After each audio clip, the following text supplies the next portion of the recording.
మీరు చేతులు కట్టుకుని ఒకసారి మీరు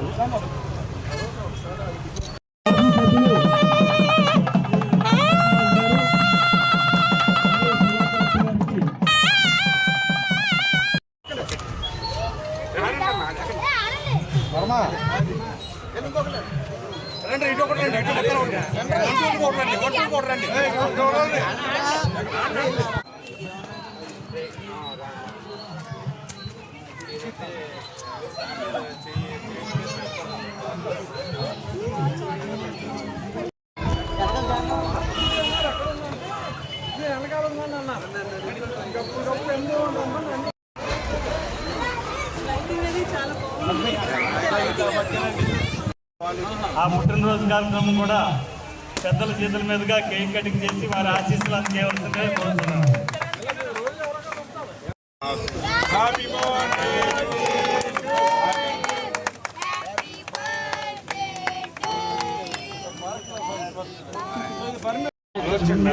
మిగిలిన అతిథులు కాబట్టి గారు వారికి మనందరి తరఫున కృతజ్ఞతలు. నారాజు ఇట్టండి, బుజ్జన్న ఇటు. తొమ్మలపల్లి నాగబాబు గారు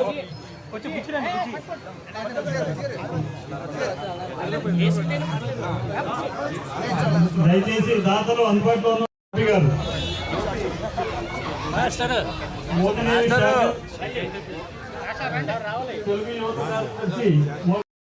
చేసుకునేది ఈ పార్క్ చాలా సంతోషం.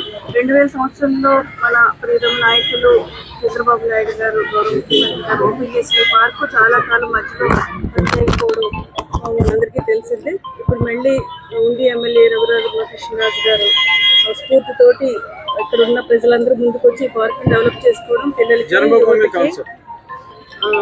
అందరికీ కూడా చాలా మంచిదని చెప్పేసి నేను అనుకుంటున్నాను. అందరూ కూడా ఈ సెల్ ఫోన్లో ఆన్లైన్ గేమింగ్ తప్పితే ఇంకో ప్రపంచం లేని ఇలాంటి సమయంలో ఇలాంటి ఓపెన్ ఏరియాస్లో అవుట్డోర్ గేమ్స్, బ్యాడ్మింటన్, క్రికెట్కి నెట్ ప్రాక్టీస్కి అని చాలా చిన్నపిల్లలకి అందరికీ కూడా చాలా మంచి గేమ్స్ ఆపర్చునిటీస్ అన్నీ కూడా ఇక్కడ ఉన్నాయి. చాలా బాగుంది. అదేవిధంగా ఈరోజు పాలకోడేరు ఎంఆర్ఓ ఆఫీస్ కూడా ఇప్పుడు ఆల్రెడీ ఎన్ఆర్జీఎస్లో బిల్డింగ్ కట్టిన దాంట్లో మనం అక్కడ ఓపెన్ చేయడం ఎమ్మెల్యే గారి యొక్క ఇనిషియేటివ్తో అక్కడ స్టార్ట్ చేయడం జరిగింది.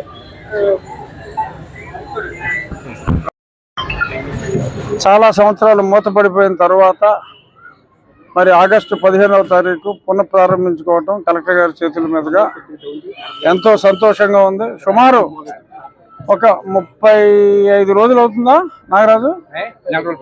నెల దాటింది జస్ట్ అంతే.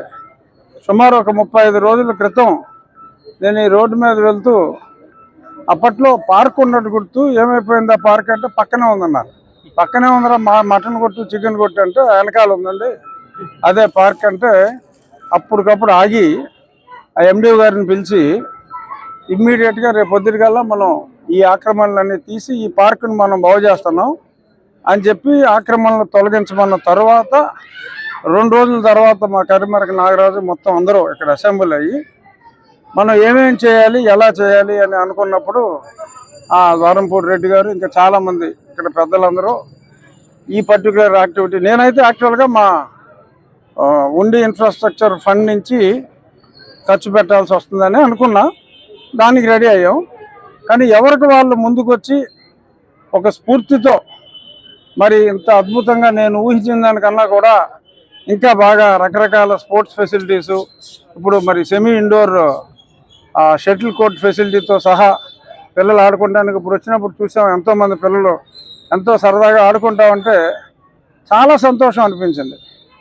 మరి ఇటువంటి మంచి కార్యక్రమానికి ఇప్పుడు ఆ చేతులు పెట్టిన అవార్డులు ఇవ్వలేక ఇంకా కొన్ని అవార్డులు మిగిలిపోయినాయి. మరి ఇంతమంది మంచి మనుషులు ఇక్కడ ఊళ్ళో ఉన్నారు. వాళ్ళందరికీ పేరు పేరున నా ధన్యవాదాలు. అలాగే ఈ కార్యక్రమానికి రిక్వెస్ట్ చేసిన వెంటనే ఎంతో శ్రమన పొద్దున్నుంచి ఆవిడ ఒక 1000 మందికి ప్రశంసా పత్రాలు ఇచ్చున్నారు. అయినా సరే మన అభ్యర్థనను మన్నించి మా ఉండి పార్క్ చాలా కష్టపడి అందరూ డెవలప్ చేశారు. వాళ్ళందరికీ ప్రైజులు మీ చేతి మీద ఇప్పిస్తామన్న తర్వాత మాకు డోనర్లు కూడా పెరిగారు. అంచేత వారు రావాలి అని చెప్పి రిక్వెస్ట్ చేసిన మీద మేడం గారు కూడా రావటం చాలా చాలా సంతోషంగా ఉంది. మనం 1 లక్ష సంపాదించినప్పుడు 1000-2000 కమ్యూనిటీ కోసం ఖర్చు పెడతాలో ఆనందం ఉంది. అది వాళ్ళు ఇక్కడ స్పష్టంగా చూసాం. అలాగే త్వరలో సెప్టెంబర్ 5 ఉండి హై స్కూల్ కూడా మళ్ళీ కలెక్టర్ గారి చేతుల మీదుగా ప్రారంభించాలి. ఉపాధ్యాయ దినోత్సవం రోజు వారిని ఆల్రెడీ అభ్యర్థించడం జరిగింది. అక్కడ ఇంకా వర్షాలు తగ్గినట్టే కనపడుతుంది. మరి అందరూ కూడా ఆల్మోస్ట్ నిధులు చాలా వరకు సమకూర్చాం.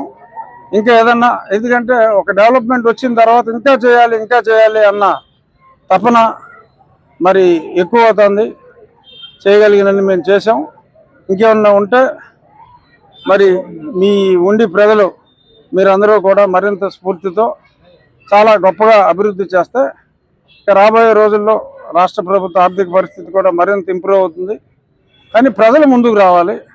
ఇంకా ప్రజలకి ఇబ్బంది కలిగే ఆక్రమణలు ఉండకూడదు. ఇప్పుడు అక్కడ 2 గ్రామాలకి మంచినీటికి కొంత ఆక్యుపెన్సీ ప్రాబ్లం వస్తుంది. అటువంటివి మరి ఊరు మంచి కోసం, మన సమాజం మంచి కోసం కొన్ని నిర్ణయాలు తీసుకోవాల్సి వస్తుంది. గృహాలు ఉన్న వాళ్ళకి సైట్లు ఇవ్వటం, అలాగే రాబోయే రోజుల్లో 4 లక్షల రూపాయల ప్రతి ఇంటికి సహాయం కూడా అందుతుంది రాష్ట్ర కేంద్ర ప్రభుత్వ సహకారంతో. సో కాబట్టి ఎవరికి అన్యాయం జరగదు, సమాజానికి మేలు జరిగేలాగా కొన్ని చర్యలు ఉంటే ప్రజలందరూ కూడా సహకరించాలని చెప్పి ఈ సందర్భంగా మనస్ఫూర్తిగా తెలియజేస్తున్నా.